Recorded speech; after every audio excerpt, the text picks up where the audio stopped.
all across America and around the world. This is Veterans Radio. This is Veterans Radio.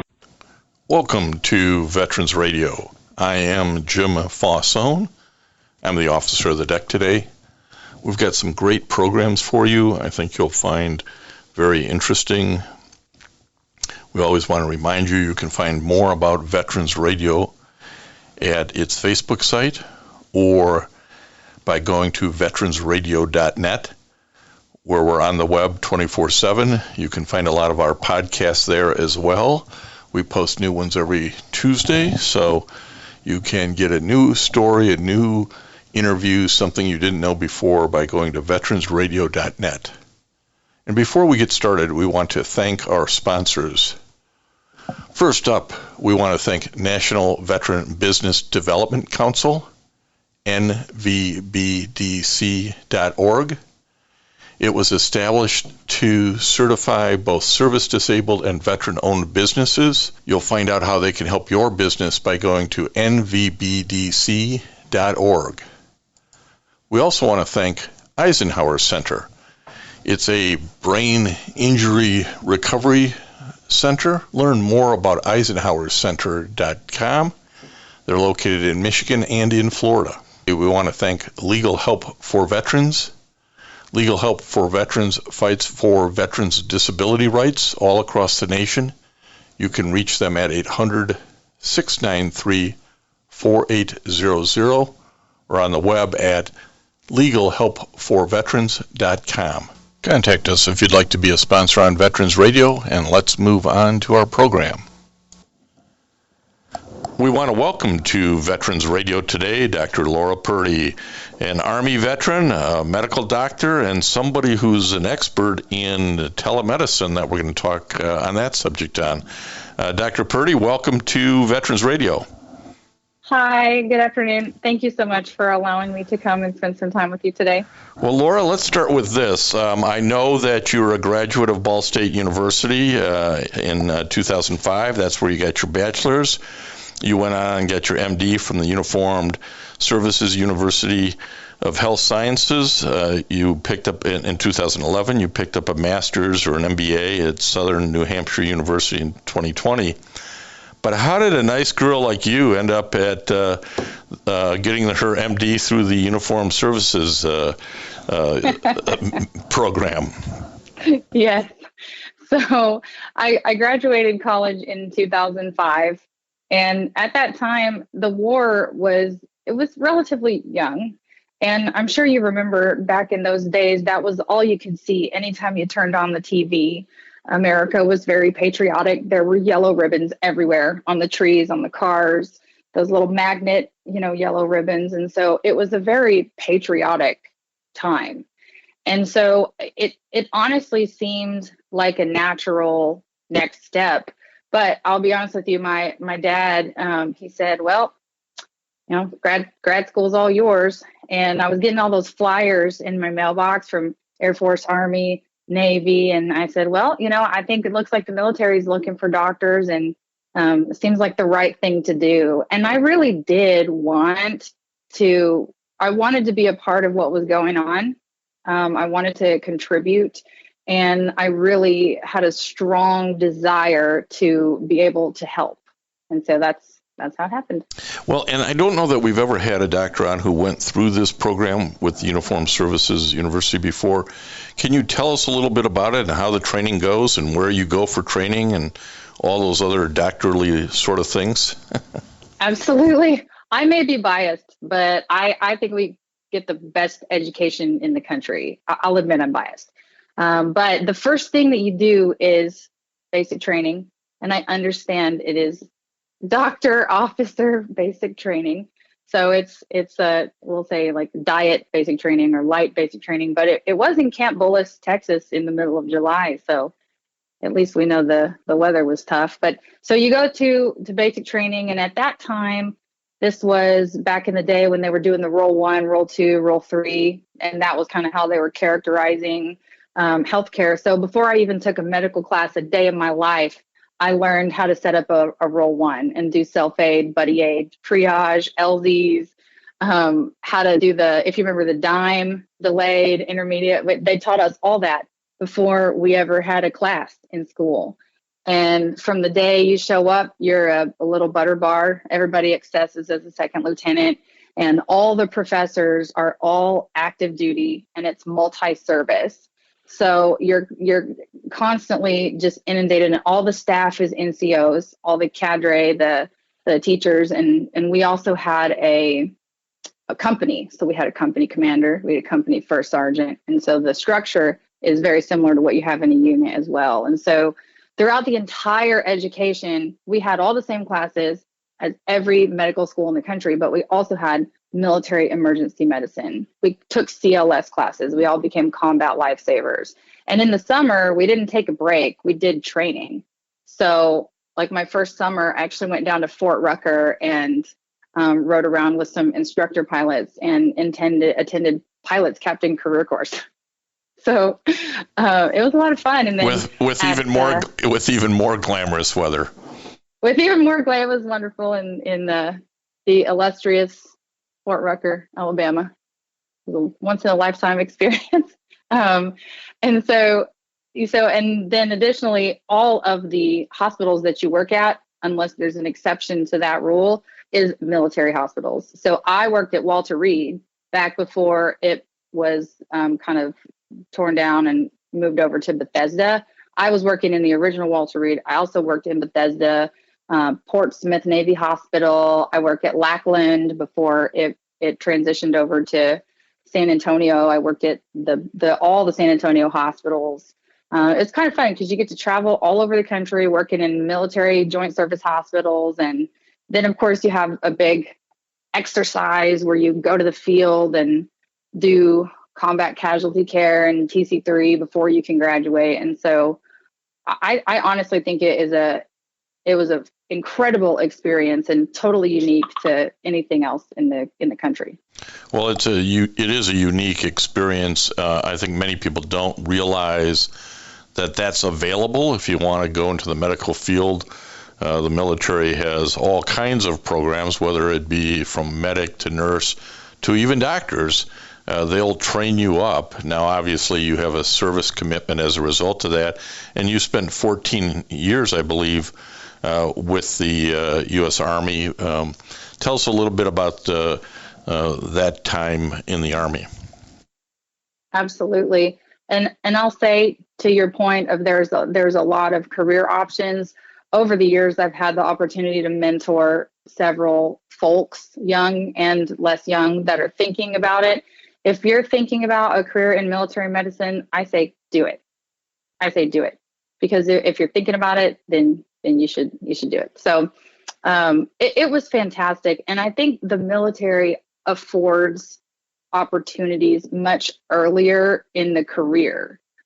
That's one of the best parts, is that as a young captain, you're going to be put in a leadership position because that's how it works.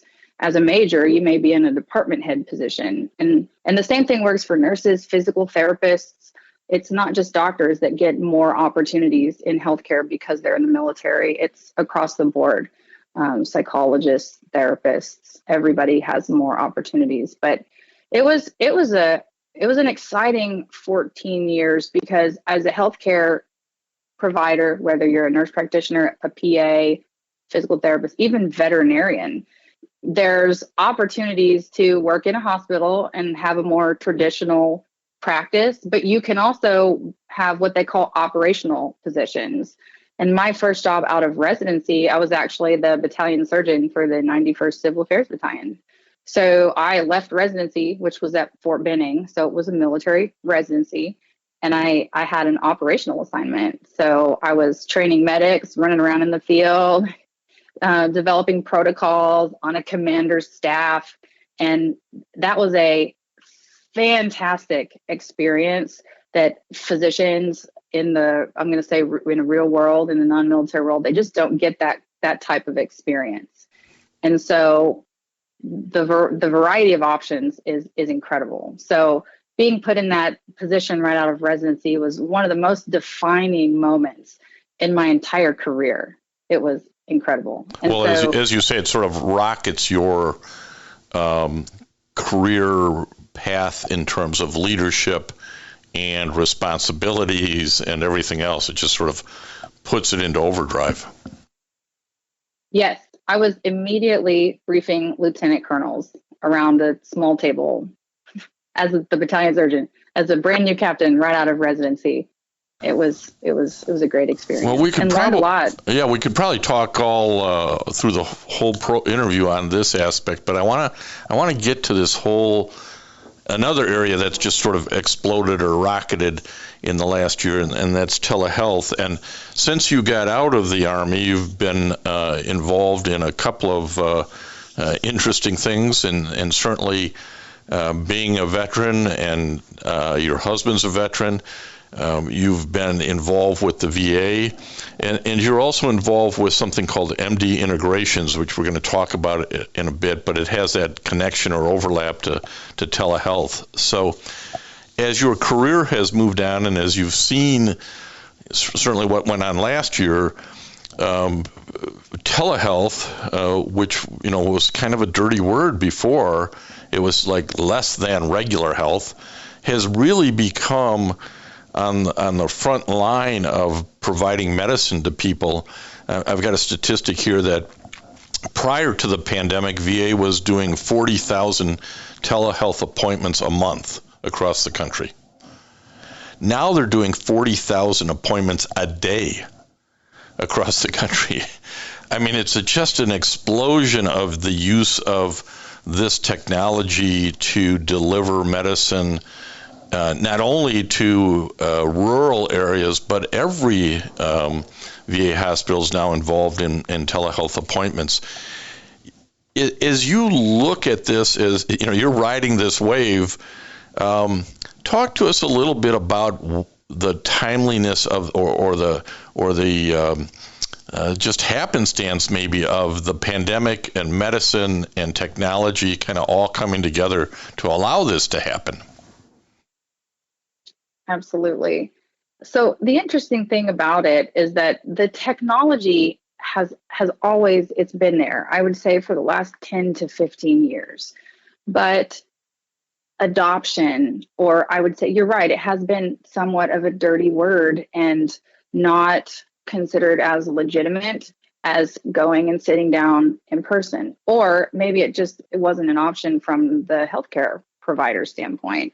And so the technology has been ready, but changing the habits and changing the practices, not only of the people, of the veterans or of the Americans or of the patients that are using the telehealth, is one thing. Changing the habits of the doctors is another thing. And I think the pandemic put people in a really tough situation, obviously, and they had to find a way to solve these problems of access to care, of how to get healthcare and how to give healthcare when we couldn't do it in person, unless you were, in the hospital or something like that. And so I think that what has happened is the technology, which was already there, right? 40,000 visits a year, tells us that the tech was there. It just wasn't being used to its full capacity. I think that it's really gaining a lot of momentum from the doctor side as well as from the patient side. And people are starting to think, oh, I need a refill on my blood pressure medicine. I don't have to wait 4 months for an appointment to go see my doctor to go get a refill for my blood pressure medicine that I've taken for 15 years and nothing's going to change. You can actually get that done pretty quickly and easily and without a lot of expense financially online. And it's revolutionary and people love it. As you say, the technology has been around for maybe a decade, but it's been slow for both sides of the equation to adapt. But as a physician and as somebody who understands the technology, Dr. Purdy, do you think that we're going to slip back? Is this going to fade away? Are we going to go back and use less of this, or are we going to use more telehealth on a going forward basis? That's a great question. I think it will continue to move forward. And the reason why I think that is because we're talking about, I'm going to use some business terms, right? Supply and demand. as doctors have started using more virtual visits, it's not that they have less clinic appointments. It's that those clinic appointments are being used for things that can't be done over the phone. So I think if we tried to move, and consequently, the patients are now realizing that some of the hurdles they used to have to jump through in the past to get basic, simple, uncomplicated healthcare needs met, those hurdles are gone. And it's become a simpler, easier process. And I think trying to move backwards would be, the patients wouldn't tolerate it because now they've seen how good it can be. And I think doctors and healthcare clinics wouldn't have the capacity to try and bring all of those visits back into the doors. I just don't think the supply and demand of time would work. I'm wondering, though, when we look at that VA statistic, and they're doing about 1 million telehealth appointments a month across the country, is there enough data yet, Dr. Purdy, to understand what the outcomes are? I mean, is this as good as or better than? Is it just a time saver and a quick, but you get crummy results? I mean, is there enough data and analysis of data to tell us, yeah, this is even good medicine? Another good question. I got a lot of good questions. I just need good answers. That's all. You have great questions. So this is my response, because I get that question a lot, actually. And my response to that is this. So as one of my roles now is a manager of managers, right? So as a telemedicine physician manager, meaning I'm responsible for assessing the quality of care by other telemedicine physicians, the technology actually allows me to see every single thing that is said, every single thing that's asked, and every single thing that the patient answers. So I have the ability to evaluate the quality of those visits and figure out what we can do from a technological standpoint, but also from a provider standpoint, to make sure that the right things are being asked and the right medicines are being given. But in the clinic, I actually have no idea what goes on once that door is closed. I don't know what's being said. I don't know what's being asked. I know what shows up in the electronic medical record, but I don't have a way to verify the quality of what happens in that interaction between the doctor and the patient behind the closed door in clinic. So I actually assert that the quality has the potential to be, if we do it right, better through virtual health, because we can truly see what that interaction looks like, and we can modify it through a ton of different ways, right? Making the tech better, making the questions better, making the treatment options better, to have a really high standard of care. No, that's interesting. I hadn't thought about it that way. It does allow a lot of that information as it relates to, did we do this right on the doctor's side, on the healthcare side, and to analyze, is there a better way or faster way, more accurate way to do that? And data gives you that opportunity. It may be early yet, and I'm sure there's a lot of algorithms that need to be written to figure this out, but interesting. I hadn't thought about that. Let me ask, do you think the scope of the services being provided through telehealth will continue to expand? Absolutely. And we see that happening already. I actually attended a convention last week up in Boston and got to see behind the curtain a little bit. But I think what's going to drive the forward movement of telehealth, it's going to be the development of technology. Just if I may give you an example, one of the good ideas that's being thrown out right now is, imagine if you had interactive video screens in the doctor's office. So let's say you have and maybe an elderly patient or an older veteran, we'll say, who's going to a healthcare visit at their local VA. And maybe they want to dial in their daughter or son who lives half the country away. You can actually, from the office, include that person in the visit in an interactive way, share the medical record with the caregiver or the daughter or the son on the other side of the screen, and then have a more inclusive visit so that the entire family can participate and have shared knowledge. Oh, yeah. I mean, Those are the types of things. How many of us have sort of said, Mom, Dad, I don't really think that's what the doctor said. And, Right. you know, you weren't in the room, so you can't, you know, you lose the argument every time. But no, that's again, a great idea of where the melding of medicine and technology should get us better outcomes. I think this is more personal experience from the veterans I know who've been through the VA telehealth process. Patient satisfaction is pretty high with this. I'm wondering, again, from a industry standpoint, from a national standpoint, have you seen any reports on what patient satisfaction looks like when telehealth is used? Yes, and I think there's a lot of factors to that because we are still in the process of how you define a good patient experience. For example, in the hospital, even small things like parking and wait times can influence what is a good patient experience. And so I think we're evolving this idea of what's a good patient telehealth experience. However, I do know that when patients are responded to in a quick fashion, meaning they don't have to wait a long time, when we keep them in the loop. So if I send in an electronic prescription for a patient, they need to receive a notification that it has been sent. And it needs to actually have been sent. So when they go to their pharmacy to pick up the medicine, it's there. Also, patients need to be answered if they submit questions, even if it's a question that maybe the doctor doesn't have to answer and maybe a support person might answer it. There needs to be a quick, prompt, courteous, professional communication, and the patients need to be aware of every single step in the process. When we do that and we get that right, it is a fantastic experience for the patients. Yeah, as I said, I know a lot of vets who, through the VA system, are using it, and while they were slow to like it in the beginning, having gone through it now, they go, wow, that was really the best. So I think it's winning people over, and that has ripple effects elsewhere because they tell their friends, hey, this wasn't, you know, it was good to get in there and see him this way, and so but a bad experience has the same impact. It has a ripple effect.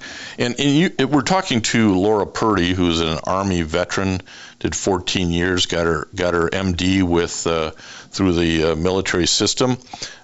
She was a family medicine physician for the Army.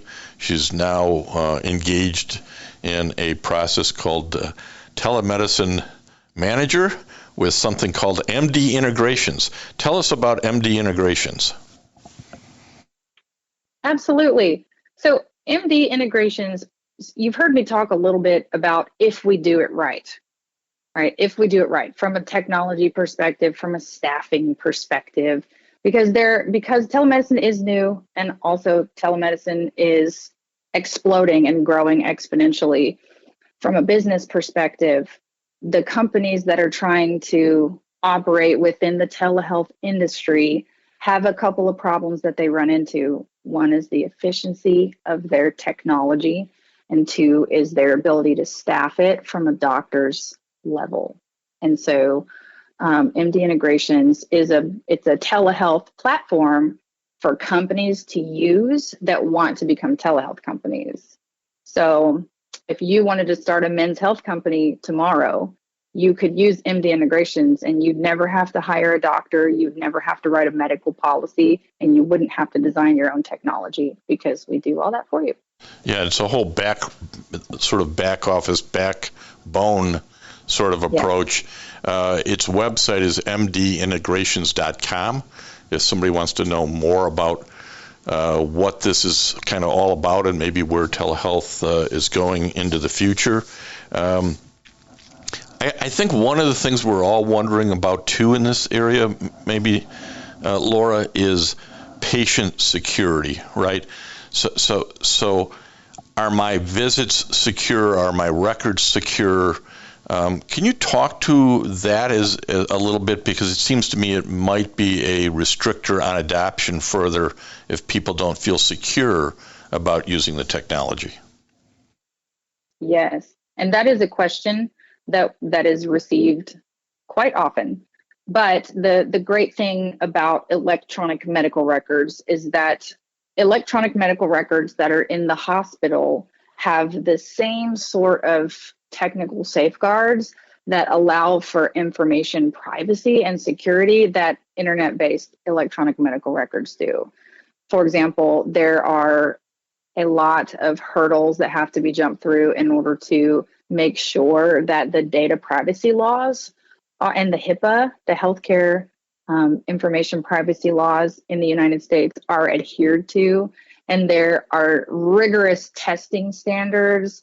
So in order to even qualify to transmit an electronic prescription, it's about a year-long process with several steps in the quality assurance process before any given company can even get permission to be able to send one prescription, because they take security so seriously. And there are several levels of security testing that have to be passed, and certifications such as LegitScript, SureScript, and HITrust. Those are just a few certifications that these websites can get. So if you're a consumer of telehealth and you're going to a website, scroll down to the bottom of the page. These companies will post their certifications so that you can know that your healthcare information is kept private. Well, that's important to everybody, and again, on everybody's mind. And I think certainly the maybe middle-aged and up consumers in particular are like, well, wait a minute, I've heard some stories. I do think that there's probably a quicker adoption with folks who grew up with a smartphone in their hand from cradle. But it's really still an exploding or growing industry, isn't it, Laura? Yes. Where do you think it's going to be in 5 years? Everywhere. No, that's the short answer. I think that moving forward, what we're going to see is advances in technology. So you've heard of smart, all the appliances that you can have in your home now are smart fridge, smart washing machine, smart TV. And so medical devices are starting to become smart as well. Scales, blood pressure monitors, blood sugar monitors, even like bed alarms and things like that. There's a movement towards how can we integrate in-person care using technology with telehealth to give people better care, especially in the aging population. And so I think there's going to be more attempts to reach those folks that maybe have not grown up with a smartphone in their hands, but have more medical problems on average. The older someone is, they say you have one medical problem for every decade you are of age. So at least, and that's average. So we're trying to find ways using technology devices to allow folks to get more, they call it remote patient monitoring, which is a form of telemedicine, to not have to go in to see the doctor all the time. I think we're going to see freedom and some liberation of these constantly having to be at the doctor type of lifestyles, where the telemedicine technology allows people to have more freedom. Well, that's great. That's very exciting. We really appreciate the time that Army veteran Dr. Laura Purdy has provided to us to give us a peek at telehealth, where it is now and where it's going. Laura, thanks for your time today. Thank you. It was a pleasure. And I want to thank everybody for listening to Veterans Radio today. I am Jim Fausone. It's been a pleasure to be your host. I'm a veterans disability lawyer at Legal Help for Veterans, and you can reach us at 800-693-4800 or legalhelpforveterans.com on the web. You can follow Veterans Radio on Facebook and listen to its podcasts and internet radio shows by going to veteransradio.net. And until next time, you are dismissed. If you have a VA claim denied by the Board of Veterans' Appeals, contact Legal Help for Veterans at 1-800-693-4800. They're experts in handling cases before the U.S. Court of Appeals for Veterans Claims. Their number again, 1-800-693-4800. We again want to thank our national sponsors, the National Veterans Business Development Council, NVBDC.org, Eisenhower Center, VA Ann Arbor Health Care System, the Vietnam Veterans of America Charles S. Kettles Chapter, Ann Arbor, Michigan, VFW Graf O'Hara Post 423 in Ann Arbor, and the American Legion Press Corn Post 46, also in Ann Arbor. They keep us on the air, as does your support. Go to Facebook, go to veteransradio.net, and support our efforts. And until next time, you are dismissed. With the Lucky Land Slots, you can get lucky just about anywhere. This is your captain speaking. We've got clear runway and the weather's fine, but we're just going to circle up here a while and get lucky. No, nothing like that. It's just these cash prizes add up quick. So I suggest you sit back, keep your tray table upright, and start getting lucky. Play for free at LuckyLandSlots.com. Are you feeling lucky? No purchase necessary. Void where prohibited by law. 18+ terms and conditions apply. See website for details.